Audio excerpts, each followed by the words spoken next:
又再講起豐盛啦、錢啦呢個題目，大家心目中咧都有一啲 model answer，買嘢唔使睇價錢咯，想要乜就有乜咯，或者 upgrade 咗做我心中富有啦，我心裏面好平靜安穩，而我咧想加多一樣嘢落去咧，就係意識上嘅豐盛。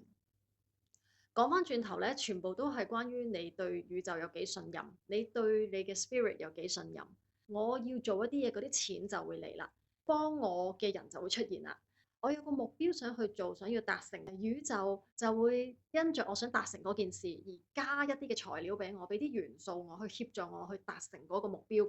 你要有呢個信任，同埋你有意識知道呢啲事係會完美地發生。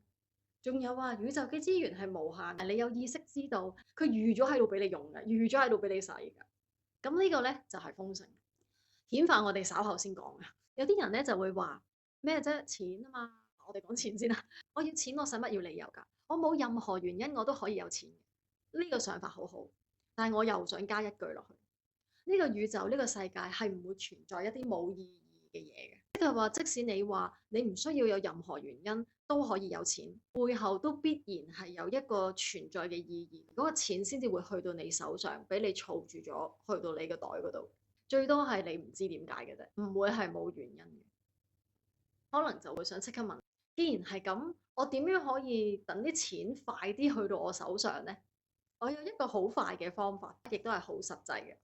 有錢咧唔係終極嘅目標啊，係有錢之後你想嗰啲錢用嚟做乜嘢先至係嗰個目標、嗰個目的地。當你諗到呢個錢嘅去向，點樣用呢個錢，宇宙咧就會按住你呢個目標、呢個方向去加入，幫你達成去到目的地嘅嗰啲資源俾你。如果當中係包括錢嘅話咧，佢就俾錢你咯。